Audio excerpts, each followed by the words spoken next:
soy Batillo, bueno, de Cádiz. Soy nieto de la tía Norica, esa abuela vieja rechoncha que nunca me deja hacer nada ni quitarme las pelotillas y nada, los zapatos. Batillo, vente para acá. Bueno. ¿Qué? ¿Os apetece venir a ver el espectáculo? Venga, vamos con esto, vamos.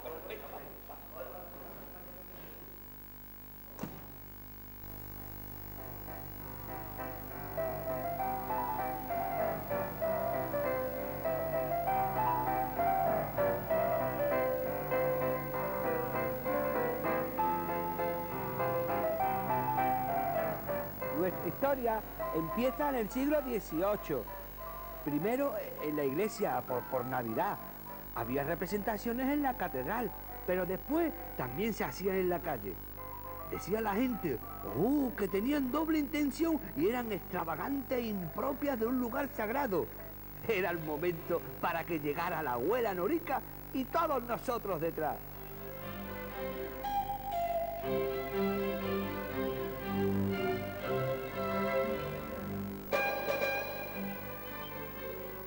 En este ambiente, entre el teatro de títeres y las funciones religiosas, en 1815 se construye un teatro para la representación del llamado Nacimiento de la tía Norica. El teatro de Isabel II, llamado años después Teatro Libertad, en la gaditana calle Compañía, fue el lugar donde la familia Montenegro, de posibles raíces italianas, instaló su espectáculo de marionetas. Desde entonces, la historia de los títeres corre paralela a la historia de Cádiz.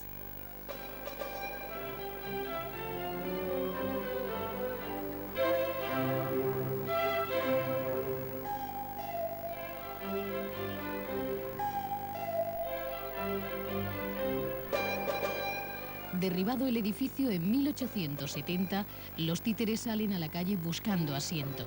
Patios, accesorías y plazas sirvieron de marco para su representación.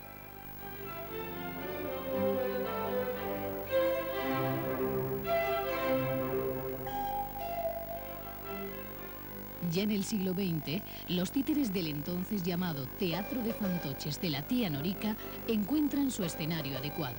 Su entonces propietario, Luis Exímeno Chávez, al no encontrar teatro, idea una barraca desmontable con capacidad para 200 personas. El escenario, llamado terrazo, tiene 2 plantas.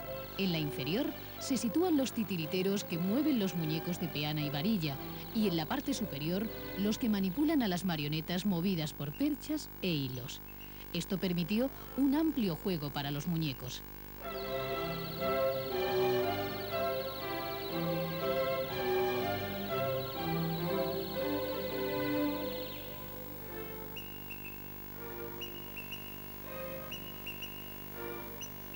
En 1918, muerto Chávez, se hace cargo de la compañía Manuel Martínez Couto, casado con la hija del anterior propietario. Couto, gran amigo de Manuel de Falla, era hombre de teatro. Actuó en la famosa compañía Sagisbarba e incluso llegó a hacer cine. Introduce grandes modificaciones, amplía repertorio. Con él, la tía Norica se hace itinerante.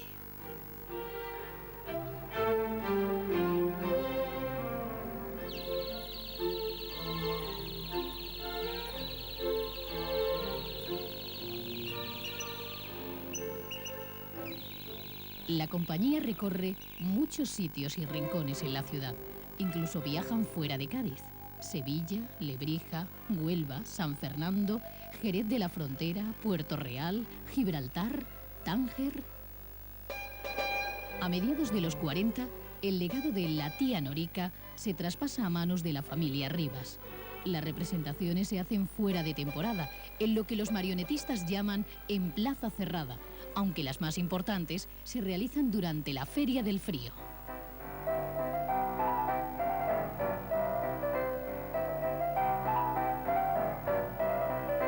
Representábamos desde el 8 de diciembre hasta el 2 o 3 de febrero. Era la Feria del Frío y la abuela Norica, con todos nosotros, claro. Era uno de los espectáculos que más les gustaban a la gente. Por Navidad representábamos el nacimiento, con José, la Virgen, los reyes, los camellos, los pastores y todo eso. según la fiesta que fuese, acabábamos siempre con el sainete de la tía Norica.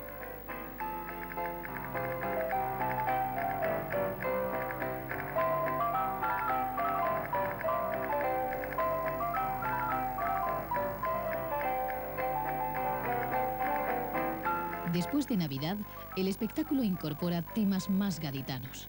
La boda de la tía Norica, la Virgen de la Palma, el tío Melones, Batillo Cicerone o los sueños de Batillo. Temas de la literatura clásica como el Tenorio y otros derivados del gusto de los años 20. A partir de los cuentos de Saturnino Calleja surgen Pinocho y Chapete, Pipo y la perrita Pipa y un sinfín de ogros y de brujas. El origen de los textos no está claro, aunque se atribuyen a los sucesivos propietarios y directores. Se pierden en la larga tradición del teatro popular y deben gran parte de su valor a la improvisación y el ingenio de los integrantes de la compañía.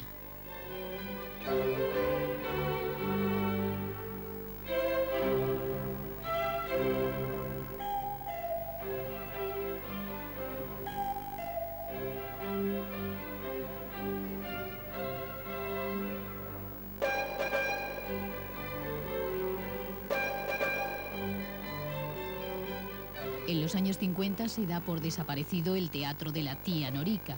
Muñecos y textos duermen su sueño de polvo y humedad en una accesoría de la calle San Juan, aunque siguen viviendo en la memoria colectiva de los gaditanos. La rocambolesca historia de la tía Norica y las travesuras de Batillo no abandonan su complicidad con el público.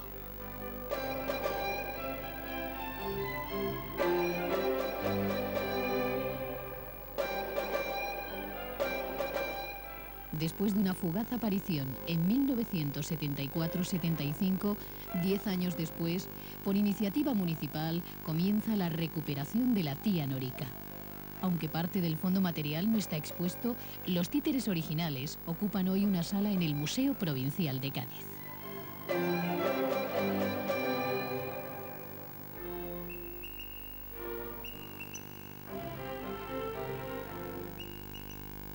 Este es el lugar donde trabajan ahora los componentes del Centro de Producción Teatral Tía Norica. Mientras ellos trabajan, nosotros nos vamos por ahí a jugar, o si no, mientras tanto dormimos en los cajones.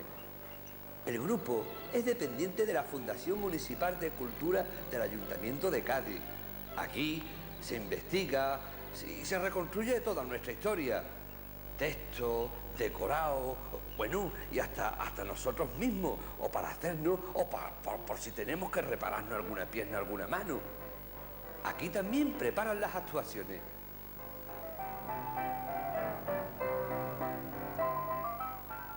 Fijaos bien, la percha gaditana es muy sencilla. La percha es de donde estamos colgados los títeres. Tenemos 2 alambres sujetos a la cabeza, luego un par de hilos en las manos y otro par de hilos en los pies, el que nos hace mucha cosquilla. Así, de esta forma, los muñecos tenemos una gran movilidad. Ellos son los que nos mueven y ponen la voz. Ellos son descendientes de antiguas familias de tirititeros que siguen así una larga tradición. Y entre bastidores, ¡chan! No faltan nunca las sorpresas. Anda, Batito, hijo, déjate de rollo, que vamos a empezar a trabajar. Bueno, ya me están llamando para el ensayo, así que dejarse ya de pinícula y lo que tenéis que hacer es venir a ver a la tía Norica y, claro, a su sobrino Batillo. ¡Hasta luego!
Cádiz ha sido siempre una ciudad que por su forma de vida ha estado directamente vinculada al mar. Del mar ha recibido el privilegio de sus días más florecientes y del mar ha recibido también sus desgracias y atropellos. Y todo como consecuencia de su singular enclave geográfico.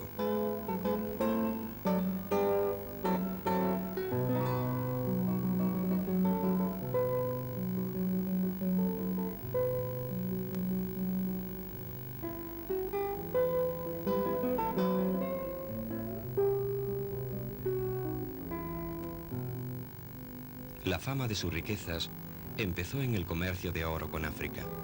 Más tarde, con el privilegio concedido en 1509 por doña Juana de Castilla, para que los buques que partían hacia las Indias pudieran hacer sus provisiones en este puerto. Piratas como Barbarroja o Drake intentarán asolar la ciudad por carecer de defensas, o bien porque de las que se disponía eran insuficientes.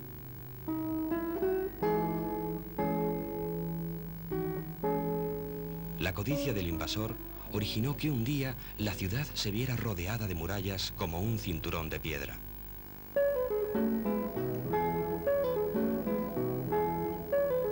Las murallas terminaron de construirse en la segunda mitad del siglo XVIII.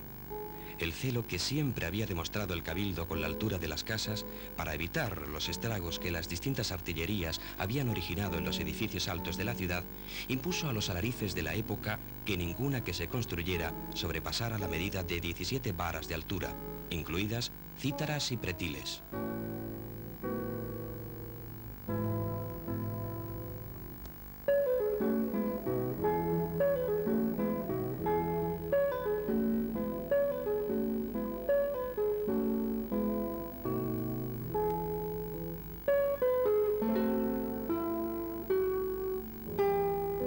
La construcción de las murallas resultaba una medida idónea para su protección ante las pretensiones invasoras, contrastando con el interés informativo que tenían gran parte de sus habitantes por el tráfico y movimiento del puerto y la bahía, lo que dio origen a la construcción de altos miradores, cerrados para combatir los vientos, provistos de ventanas en las que, auxiliados de telescopios y catalejos, pudieran elevarse por encima de las fortificaciones y conocer los movimientos marítimos del día.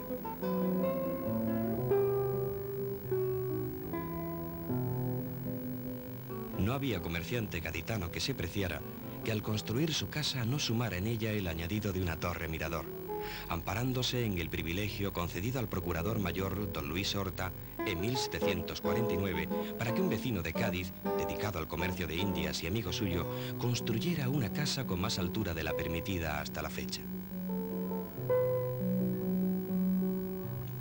Las torres de Cádiz fueron el resultado del prestigio y auge que esta ciudad tomó con motivo de su comercio con las Indias occidentales.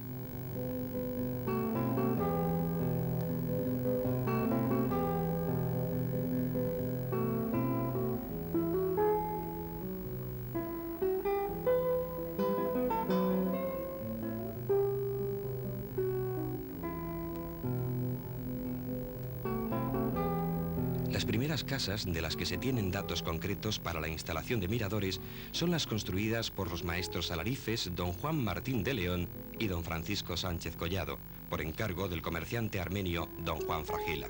Levantaron un edificio de planta rectangular con 4 fachadas de idénticas características y porte de gran sobriedad, en un solar de 231 varas, compradas a 18 reales de vellón en el sitio que ocupó el cuartel de marina. Don Juan Fragila tenía previsto que serían 4 casas con su torre cada una, y así lo refiere en la petición que dirige al cabildo. Hacer en cada una torre en la misma forma que la tienen todas las demás casas principales de la ciudad, que le sirve de recreo y desahogo, y que hechas en las dichas casas la hermosearán adornando al mismo tiempo el propio aspecto de la ciudad.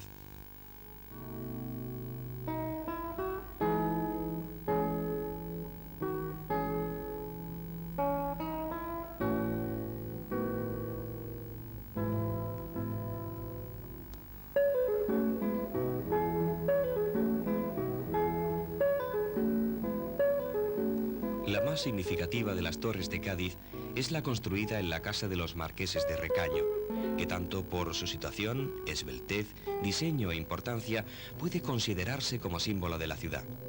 Esta torre, conocida como de Tavira, tiene 41 varas de altura y se excede bastante de lo que en un principio estuvo permitido. Siempre sirvió de torre vigía para conocer y controlar el movimiento del puerto por su altitud sobre el nivel del mar. Tomó su nombre actual del teniente de fragata Antonio de Tavira, que fue primer oficial de vigía en 1794.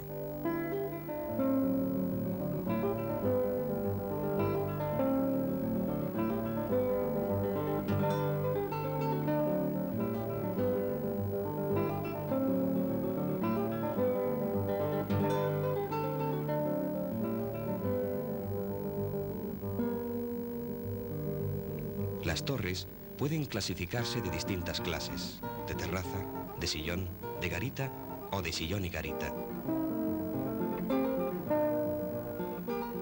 Las torres de terraza, las más antiguas que se conservan, tienen planta cuadrada y se elevan un piso a ambos lados de la fachada principal del edificio.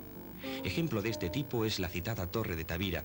Se calcula que existen unas 29 torres de terraza.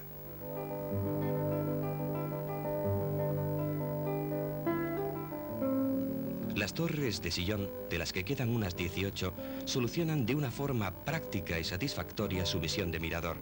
Consiguen una gran altura sin cargar excesivamente la estructura general del edificio. Este tipo de torre eleva su último cuerpo con una superficie que ocupa la mitad o menos de su planta general. A la terraza de este último cuerpo se accedía por una escalera móvil y desde ella se oteaba el horizonte en busca de novedades. La torre de garita es la más extendida. Según el estudio de Juan Alonso de la Sierra, hay catalogadas 71. Su nombre le viene por ser una garita la que sirve para dar salida a la escalera que sube a la terraza. Claros antecedentes de este tipo los encontramos en la arquitectura militar de las murallas de la ciudad. De este tipo de torres son esas 5, casi gemelas, situadas a cordel en lo que fue el antiguo Paseo de Labra. El último tipo de torre es el de sillón y garita, que es el resultante de la unión de los dos tipos anteriores. Su objetivo era el de conseguir más altura al rematar el último cuerpo de la de sillón con una garita. El único ejemplo que se conserva en nuestros días es el de la calle José del Toro 12.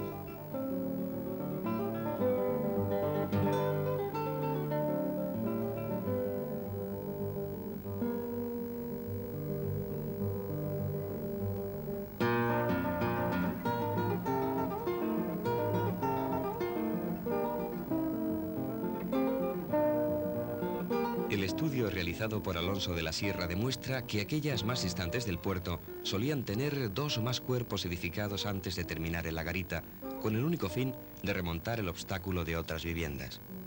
La burguesía hacía ostentación de su poder económico en las construcciones de su propiedad, realizándolas a su antojo. En algunos casos, incluyen una decoración exterior de tipo ornamental o pictórico absolutamente caprichoso que a veces llega a la profesión de estilizaciones inventadas o a un exagerado barroquismo, dejando a un lado su interés de observatorio marítimo para convertirse en una demostración de riqueza. Así lo refleja la torre del número 13 de la calle José del Toro, con 3 cuerpos de altura más una garita central, herrajes en los balcones, columnas y pilastras exteriores y recubierta de efectos pictóricos y azulejos vidriados que nada tienen que ver con la atención al puerto.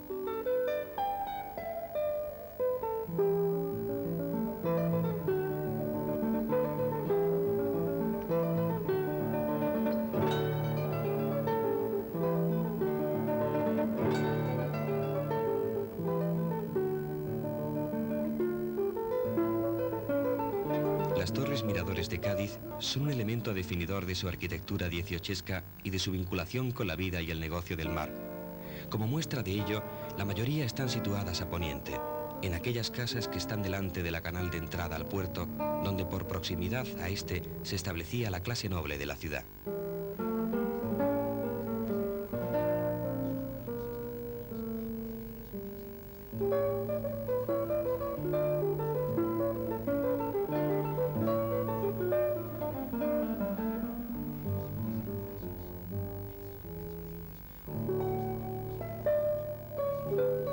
En su piedra ostionera, en sus tintes mudéjares con estilizados arabescos y en su antigua arquitectura, hay una historia muda de místicas añoranzas. Sus vidriosas claraboyas, hoy cegadas por las heridas del tiempo, muestran al visitante úlceras del olvido y el abandono. En su día fueron lugares de reunión y comentario, de ilusiones e intereses. Esas cuencas vacías, hoy nidos de palomas y vencejos, que se fincan año tras año en sus olvidadas calaveras, vieron partir al apócrifo Gabrielillo de Pérez Galdós. Desde ellas, las gaditanas se hicieron tirabuzones.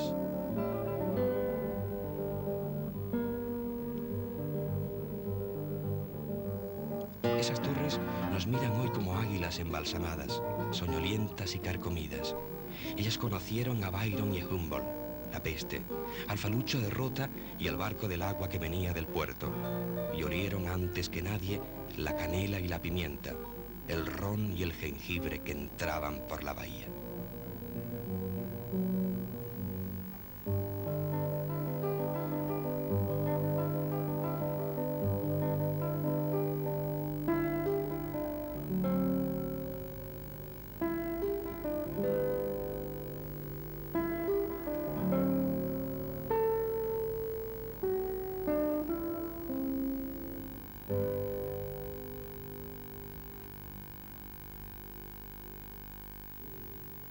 Vendiendo mi mercancía, miro para arriba, para los balcones. Y el caí que yo camino veo en el cielo de blancas torres.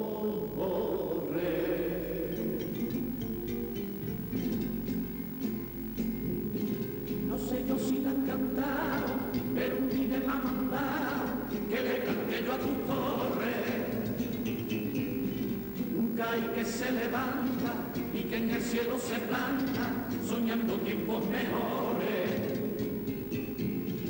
Las torres que eran vigías del CAI que recibía grandes riquezas de un mundo nuevo, torres más gaditanas que un pregón de caballa son encajes del cielo. Cuando por colocado tirado encaje recorro CAI tus calles y miro tus edificios. La me da mirar que mi mercancía compararse no podría con ese encaje olillo.